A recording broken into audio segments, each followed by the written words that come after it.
Hey everybody, welcome to Take on the Lake with Lake Expo. I'm Nathan Bechtel. Thank you for joining us for this episode. We've got Chris Wilson in the studio. Chris is with Van Chevrolet Cadillac Subaru in Kansas City. He's a Kansas City guy, but he's also a Lake of the Ozarks guy. Right. He is also a Shootout Board member, and it's been a busy season and a busy week as we're recording this. We are mere days away from the poker run and the shootout and all those good things. So we're going to talk about all those topics and probably a couple more.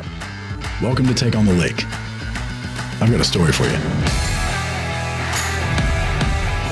Thanks for joining me on a busy week here. Yeah, hey, thanks Nathan, and thanks Lake Expo for having me here to talk about all this great stuff. Absolutely, man. Absolutely. So give me just a little background on Chris Wilson. So are you native Kansas Cityan? Yeah, so no, native North Carolinian. Oh, no, I knew this. That's right, Wake Forest. That's right. Yes, so, okay. Good memory. So yeah, I grew up in Winston-Salem, North Carolina, attended Wake Forest University, played football there, and then I got into the car business, started washing cars. Fast forward, next thing you know, now I'm a Kansas City guy, got here in May of 21, and so this is our fourth season-ish down here at the lake. We rented a house, I guess, so to speak, for a little bit of time in the summer of 21. And then the next thing you know, we fell in love with it immediately. And then we bought a condo, and now we are homeowners as of November of 23. Okay. So we're just really excited to be part of the lake community as best we can. That's great. I mean, you are, in a good way, a part of a huge group of people that either discovered the lake or made like a bigger move toward the lake in that like 2020, 2021. Yeah, well, I think we fall in that category, quite frankly, because we were living in Minneapolis from 2018 all the way up until May of 21. And, I was an essential worker in the automobile business during COVID. And so I came home from work one day and my wife was like, "You've got to check this out." And it was the viral video that obviously hit national news. No way. News. The Backwater Jacks video? Yes. The Backwater Jacks video brought you to the lake. It did, because I watched that. I love it. I love it just because that's such like the narrative. I mean, we talk about that all the time. Yeah. And then here you go. That's a real example. True example. And I said, I don't know where that is, but I want to go. And my wife's like, well, I actually kind of know where it is, because she was born in Fort Scott, Kansas, and grew up as a very small child in Springfield. And then she moved to Oklahoma City. So she goes, I do know where it is.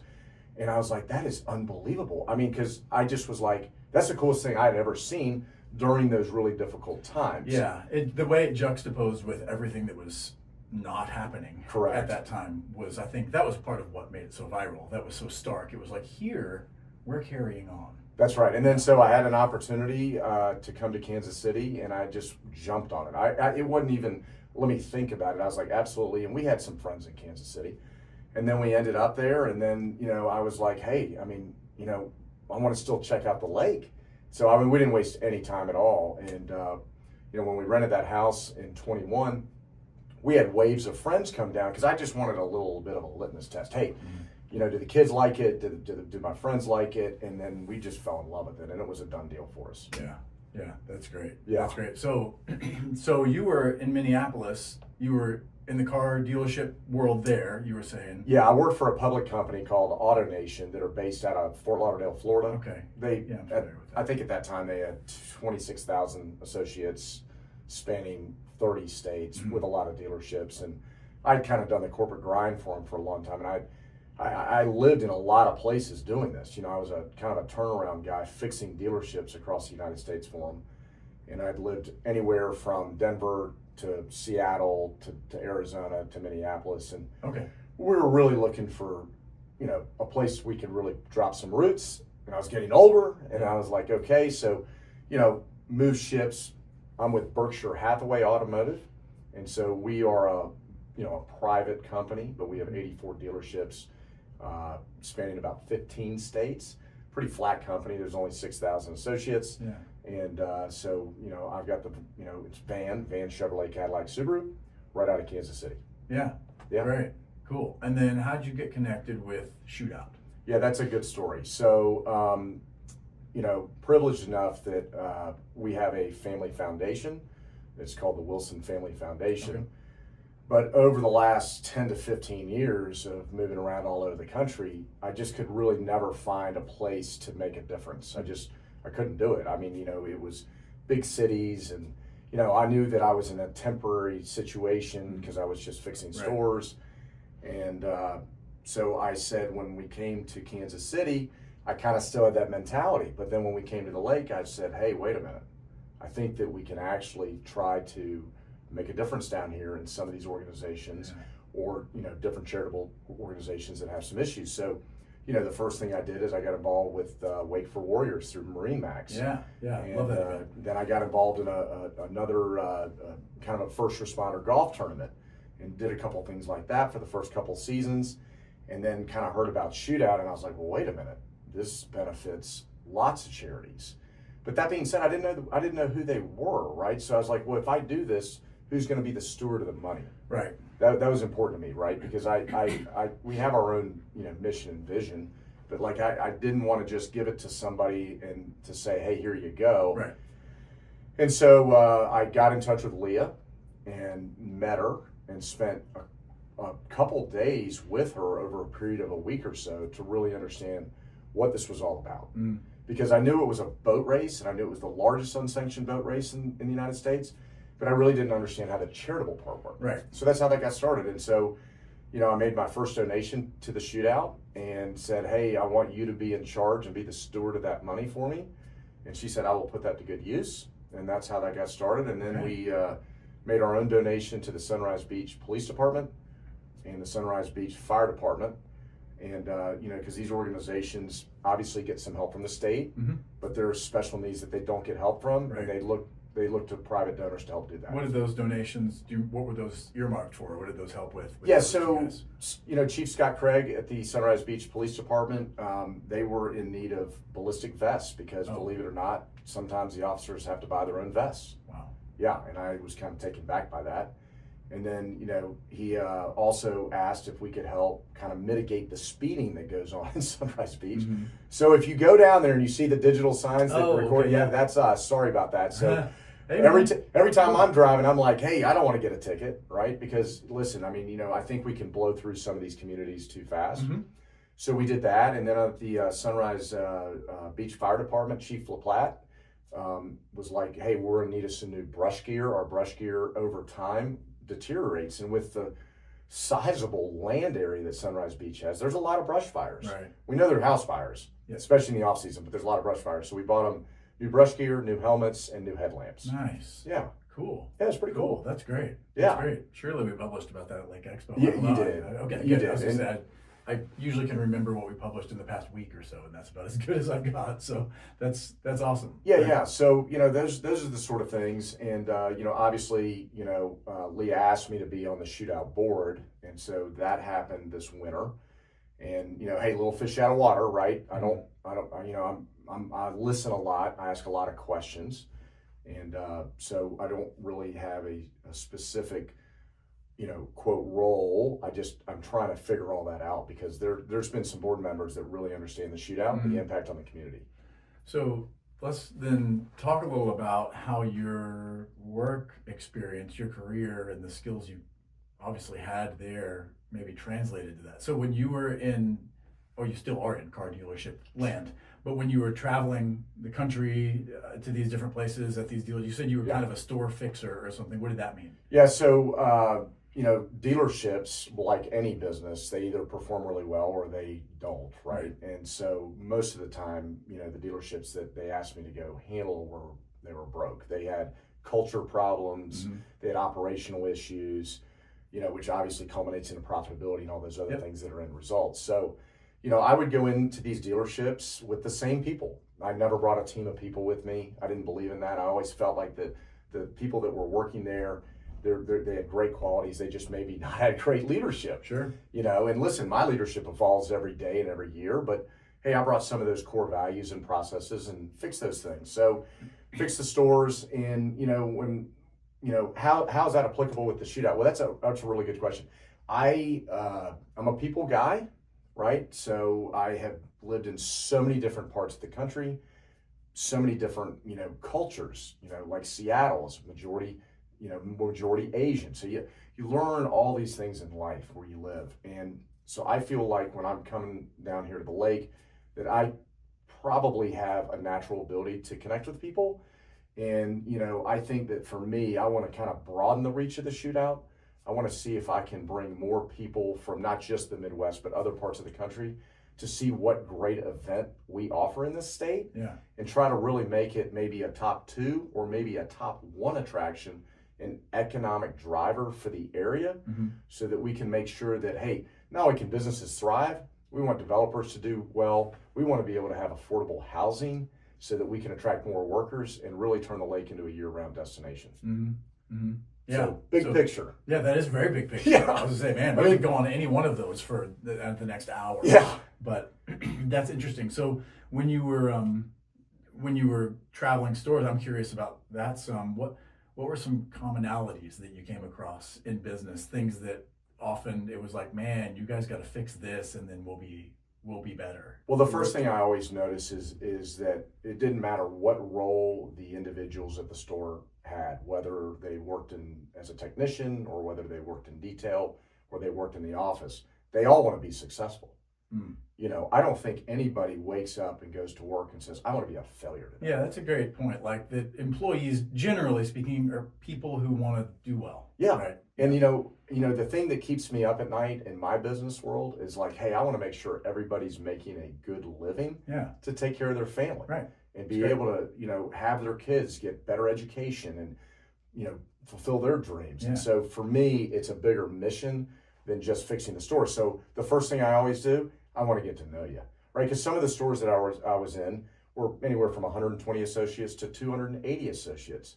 I want to know them by name. I want to know all their kids' names. I want them to feel like that they're family. But hey, it can't be an amusement park, where I'm, because I have to charge you admission to come to work. Right. But then, hey, we're going to put in processes because I'm going to make you successful if you follow the processes. Right. And then we're going to have accountabilities because I'm going to be held accountable. And all the things that kind of run downhill in a business. And then you watch these folks grow and succeed, and they get promoted and they get other opportunities. And then by the time my time was up, either 10 months or a year, I was able to turn, quote unquote, the keys over to the next individual to run the store and hope that the baton, so to speak, was carried forward in the same manner, right? Yeah. Sometimes it was, and sometimes it wasn't. So it was kind of crushing to see some of those episodes where didn't quite get the right person to hand the baton to, but most of the times these people were still, and they still contact me, which is really fulfilling. Yeah. Or I'll see them in an industry meeting and they'll be like, hey, you may not remember me. I was selling cars at such and such, but now I'm a manager. I want to thank you so much for giving me the opportunity. And I just would turn to them and I'd be like, hey, you're the one who made it happen. I just gave you kind of the X's and O's. Right. And so it's pretty gratifying. That is cool. Yeah. That's cool. So you mentioned, you touch on something that I think is really close to the heart for people who love the lake, live at the lake, or even don't live here permanently, but have a second home here, but just are really invested in this place, which is how to strengthen the lake. And when you say that, generally, you mean economically, right? It's an interesting conversation to say, how do you strengthen it culturally too? Maybe that's a separate but related conversation, you know, because those go hand in hand. I was actually sitting in I'm in a B&I group that meets on Tuesday mornings, and we were going around the room, people saying, what's a good referral for me this week? And so many people in there were saying, I need help, like we need staff. And I leaned to the guy next to me who runs a auto body shop at the lake, and they of course are hiring.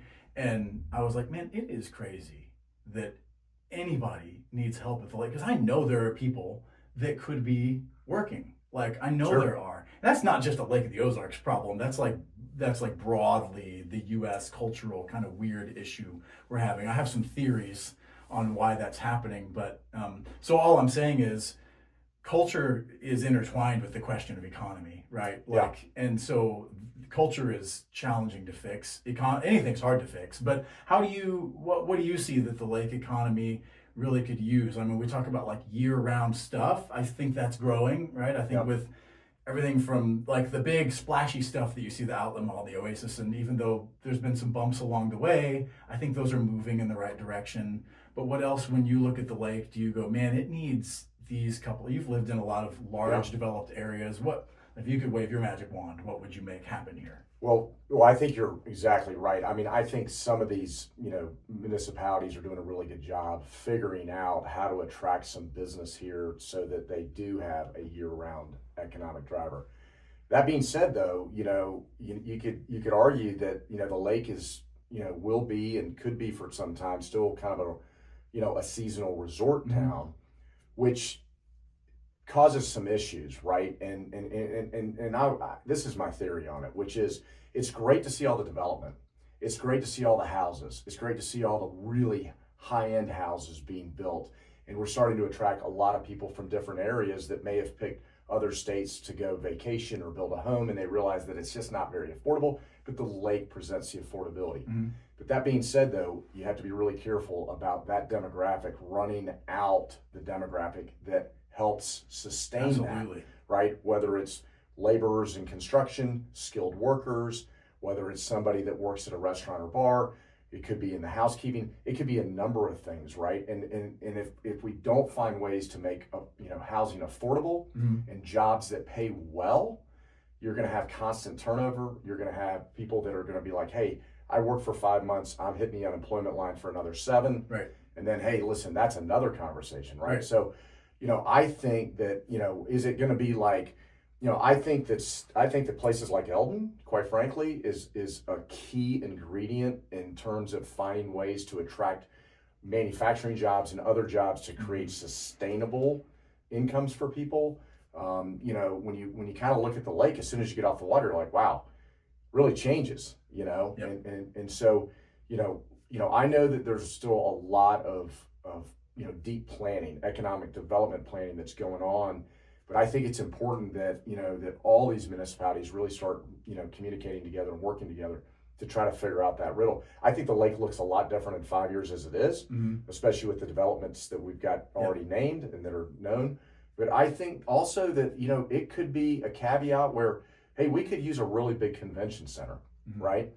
Something that houses maybe 100,000 square feet or 200,000 square feet, where we can attract conventions to come down, where we have not just a couple hundred people attend something, but tens of thousands of people attend here, and I think the Midwest and the lake in itself is still a hidden gem. Oh yeah, no doubt. And I think it's unlimited potential. I did see that the resort tax, I think if I got that right, the lodging tax. Lodging tax.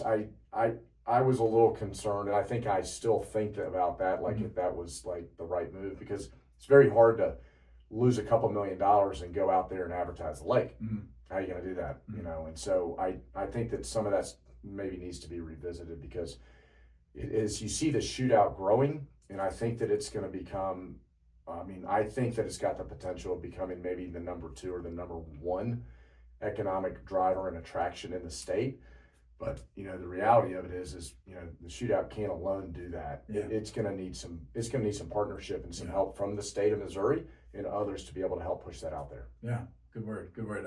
I guess I would add to that my encouragement to people who actually, like you and there's so many that discovered the lake, have been successful in business, like buy a lake house here, love boating here, and they love that aspect of the lake. I think my encouragement to those folks would be, if this is kind of your community now, really lean in, love your community and go, you know what, I'm going to invest in this community. There you go. Because there are people with pockets deep enough that can do things like we're talking about affordable housing. Affordable housing is just such a terrible phrase. I hate every time I say it, but housing that works for all the various strata. Yeah, right. It's a good way to put it. Because again, everybody knows we have lots of gorgeous, huge lakefront homes. Great, love them, beautiful. And then everybody knows we just need so many more starter entry-level homes. That's right. Reasonably rentable places, stuff like that. And so that's not an easy thing to do. But my encouragement to people that have capital to invest would be invest in, if this is your community, invest in this community. Man, there are opportunities there. They may not be as profitable of opportunities as, I don't know, some other random place doing another thing, but I really think that there are profitable opportunities for even things like entry-level housing and things like that at the lake when people get creative. I've mentioned this before. I love what Rick Ellerman's doing with his kind of cottages that he's building in Osage Beach. I think that's an interesting route. So like, I think that some people are looking at that, and I hope more do, because there is opportunity. And again, I think that's a way of really leaning in and making the lake your community, like loving on your community and going, man, I'm going to be here. I'm going to connect here and invest here. So I don't know what you think about that, but that's kind of where I go. No, and I think you're 100% right. And that's why, like, with our family foundation, we've really said, hey, okay, we are going to really take a look at this long term down here and start really looking at organizations outside of the shootout that where we can actually make a really big impact. And it could be in healthcare, it could be in education, it could be in a number of different things. And so more to come on that, because I'm doing my due diligence, and and I just feel like that if there are more people out there that, like you said, can lean in and say, hey, because look, I don't want to take anything for granted. I'm so grateful to be here. Yeah. And I'm so grateful for the people that I know here and that we've met, and all of the people that work in the industries of all the things we enjoy using. I'm grateful for all of them. And all I think about is what if they don't come back? Right. Then who do we replace them with? Right. And that's one of the things that kind of keeps me up at night down here. Is just like, hey, I'm going to do as much as I can leaning in on this. Whether it's through the shootout or on our own. But yeah, all great topics there. Yeah. Last thing, because I know I don't want to keep you much longer, but we wanted to talk a little about the big thing this year with you related to the shootout, which is the Cadillac relationship. Okay. That is cool. So tell me, just go. Tell me about that. So it really started last year, right? Rusty Drewing, who's a friend of mine, and it's Rusty Drewing Automotive Group up there in Jeff City. Mm-hmm. This is technically his primary market area. And so I called him up last year and I said, hey, listen, I've kind of got this thing going on down there at the lake, and I can I get your permission for me to go down there and try to do my own little Cadillac setup? And he was totally encouraging, said, absolutely. So I did that last year. And then as I got to thinking about it, I thought, wait a minute, there's 9 Cadillac dealers in Missouri. And how can we figure out a way to really take the experience to the next level down at the lake? So I spent a couple months on the phone and on Zoom calls with Cadillac marketing executives up in Detroit. And some of them were familiar with, hey, the shootout, yeah, we've kind of heard of it, blah, blah, blah. But the thing that I knew about Cadillac is it's an iconic brand. And it's changing a lot, and they're getting into a lot of different sports. So, hey, Cadillac's the official vehicle, and partner with the Byron Nelson Classic down outside of Dallas. Mm-hmm. They just announced that they're getting into F1 racing. Mm. Now think about this. There hasn't been a team added to F1 since 2016. Mm. So they are going to have a car in 2026. So I think that's just amazing for them to double down on that, right? Yeah. Now, they're not necessarily running their powertrain in the first 3 years, but they will be developing their own powertrain. Cool. So it'll be interesting to see how that goes. Yeah. Then, the U.S. Open tennis tournament, they're the official luxury car sponsor of that. So, I came to him and I talked to him about this. And, obviously we've got a big push for EVs. And look, I'll be the first. I was out on these EVs, and I will say that I'm still a little hesitant because of the charging anxiety, right? But I was able to get Cadillac to consider the event, and they stepped up. So we have 40 EV vehicles down here, 26 Escalade IQs. And if you've never seen one of these Escalade IQs, they are the sexiest, best looking SUV on the road. I've never seen one. I want to see one. Well, I got one right outside. Okay. I got to show it to you. So we got 26 IQs. We've got 8 Vistics. We've got some Lyrics, and we've got some static cars that are Halo cars, which are performance cars. And so, with a lot of help from Leah Martin, because technically we're the promoter on this, and the company that Cadillac uses is called Jack Morton. Here they are. We got them running around the lake, and they were active last night over at the Hall of Fame dinner, shuttling people. So you're going to see these Cadillacs. They got Michigan tags on them. They're running around the lake, and they're going to take you from location to location. So there are tents that are set up where you can just go right up, and Lake Ride Pros is actually the company that's shuttling everybody around. Oh. So we've got professional drivers taking these vehicles around, and they have been educated on the vehicles. So you're going to see luxury, meets performance, and couldn't think of a better event than the shootout. That's right? cool. Isn't So that cool? people are going to get a chance to be shuttled around from where to where, or what's the... Parking lots, wherever you park your car, to take you to dog days. Oh, okay. You know, going over to Shady Gators for an event, performance party. Sweet. So you're not going to be on some giant sweaty... We didn't have any shuttle vans last night. Okay. No, so that was pretty cool, and people commented about that last night. You know, Dude, that is a level up. That's That's cool. And this is going to be a partnership, I think, for many years to come. And so, hey, you know, this is our first time. There'll probably be some hiccups. To give you an example, charging was one of them, right? Because we have, Tesla has 4 superchargers over at Hy-Vee, Right. but that is one of the charging stations that doesn't accept anything but a Tesla. Okay. So There's the Deerberg's ones. Deer is a good go. Yeah. Macca is a go, and then there's a couple, like I call them destination charging places, where we don't want to really go over to the veterinary clinic and take up their chargers. So that's not right. Yeah. So we do have power coming. Friday we're going to have a staff that they have their own mobile charging unit, and they're going to be able to charge the vehicles at night. Nice. So yeah, they've got courtesy car stickers on them. They say the official vehicle of the shootout Cool. on the side of the vehicle, so you'll be able to see them run around the lake. That's great. Man, that's really cool. Yeah, we Nicely really want to done. give people the experience. And then there's activations, right? You're going to see them at the street party tonight.